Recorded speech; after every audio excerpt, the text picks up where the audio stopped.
What's up, guys? Welcome back to the channel. Today doing another video on the 6.7.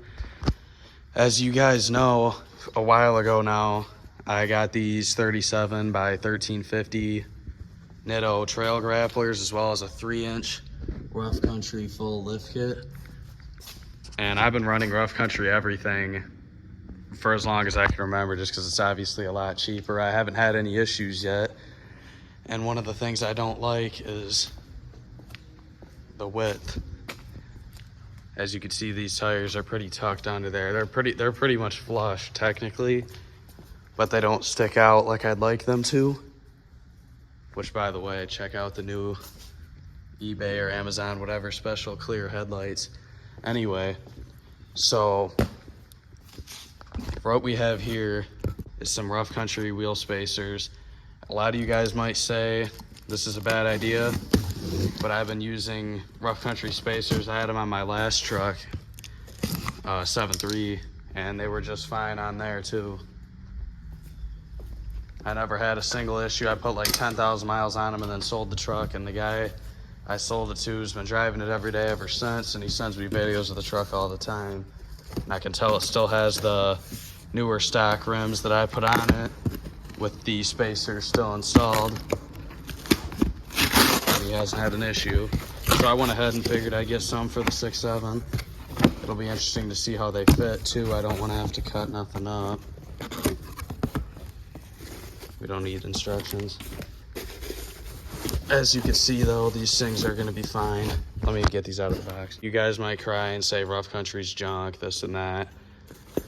But these are at least a hub centric spacer. These are, by the way, a 2-inch wheel spacer in the chrome finish. Of course, I didn't want to get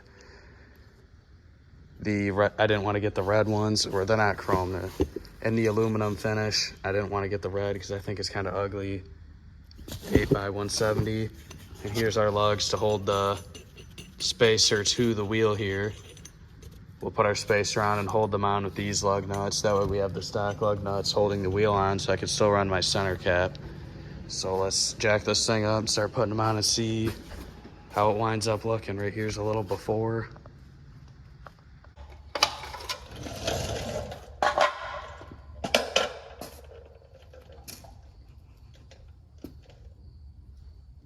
.21mm on the impact. Zip these things off.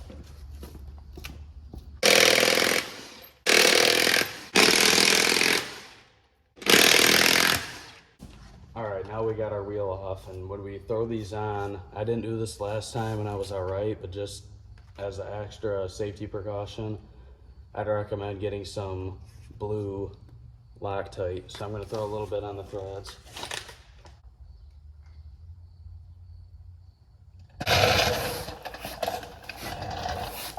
Alright, now we got our spacer right here, and as you can see, these are the lugs they come with to put them on. And right here from Harbor Freight, a 13/16 impact socket, the shallow walled ones fit right in there for putting your actual wheels, for putting your actual spacer on the hub. I just use my normal 21mm Craftsman to put the wheel on itself, but it doesn't fit inside that hole. So you're just gonna Harbor Freight $2 fix. You know, it's something you ain't gonna use every day anyway. Just throw it on, doesn't matter what way you put it on really. Just make sure it's all the way on there, tight against your hub, because you don't want that boy moving at all. Alright, so once we got a couple started on there a little bit, I'm gonna just snug them down in a star pattern with my impact here.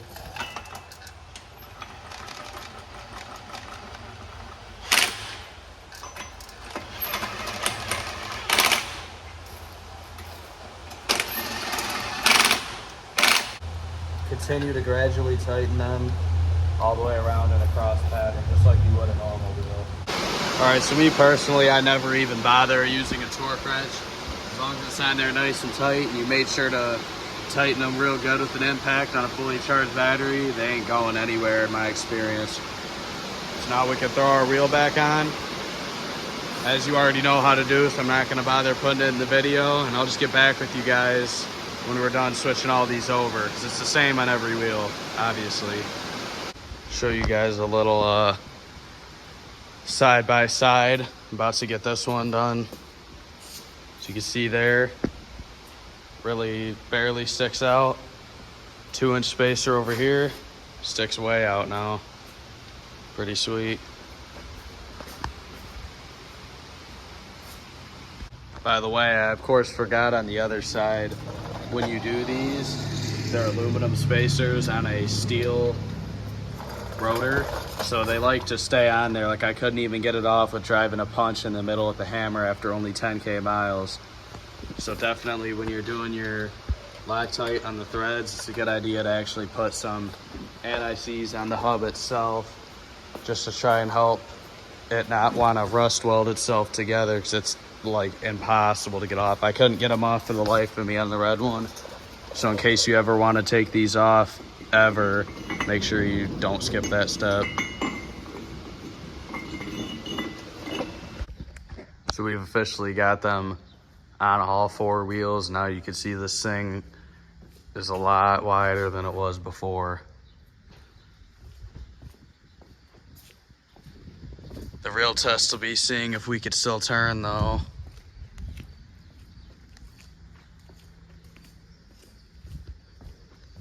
Definitely looks way better like this. It's not so tucked.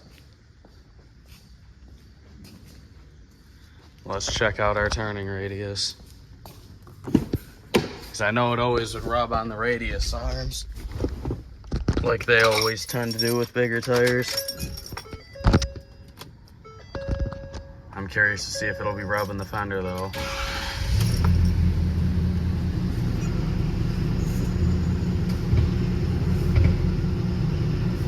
Oh, hell yeah, it is. Oh, that's like all the way though.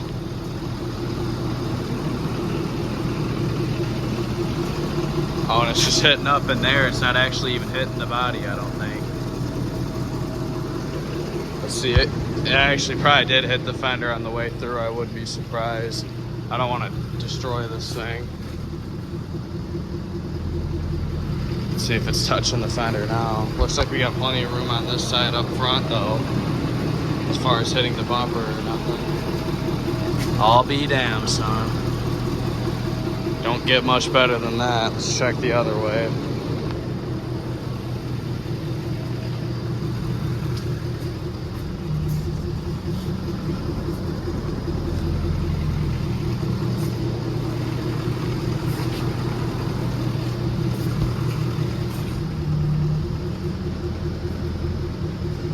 Right there's max lock.